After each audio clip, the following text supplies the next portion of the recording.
अजेन खुद को तकलीफ देना पसंद करती थी, लेकिन वह अपने पिता को निराश नहीं करना चाहती थी। अकील न सिर्फ उसे नहीं समझा, बल्कि उसे डरपोक भी कहा। यह सुनकर अजेन बहुत गुस्सा हो गई और तुरंत उससे ब्रेकअप कर लिया।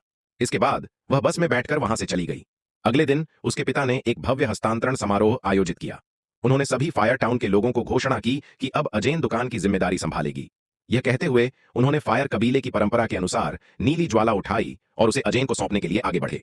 जैसे ही अजेन आग पकड़ने के लिए हाथ बढ़ा रही थी, अकील वहां आ गया और समारोह को बाधित कर दिया। लेकिन उसका आना स्थिति को और भी बिगाड़ने वाला था, क्योंकि अजेन के पिता को वाटर कबीले के लोग बिल्कुल पसंद नहीं थे। एक अच्छी बेटी बनने के लिए अजेन को मजबूरन अकील को वहां से जाने के लिए कहना पड़ा। अकील वहां से निराश होकर चला गया, लेकिन उसने अजेन द्वारा दिया गया कांच का गोला अपने पास रख लिया। जब अजेन के पिता को पता चला कि उनकी बेटी एक वाटर कबीले के व्यक्ति से प्रेम करती है, तो वे बेहद गुस्सा हो गए और तुरंत यह घोषणा कर दी कि अब वे अपनी दुकान अजेन को नहीं देंगे। अजेन उदास होकर बाहर घूमने चली गई। उसे खुद पर बहुत पछतावा हो रहा था और वह सोच रही थी कि शायद वह एक अच्छी बेटी नहीं है। तभी अचानक हवा से बने बांध का कांच दबाव को सहन नहीं कर सका और टूट गया। बड़ी मात्रा में समुद्री पानी नहर के रास्ते से होते हुए फायर टाउन की ओर बहने लगा। अजेन तेजी से घर लौटी और खुद को पानी से बचाने के लिए एक कार की छत पर चढ़ गई। उसके माता पिता भी सुरक्षित थे, लेकिन समस्या यह थी कि नीली ज्वाला अभी भी घर के अंदर थी। हिम्मत जुटाकर अजेन दरवाजे के ऊपर बने खिड़की के फ्रेम को पकड़कर घर के अंदर कूद गई।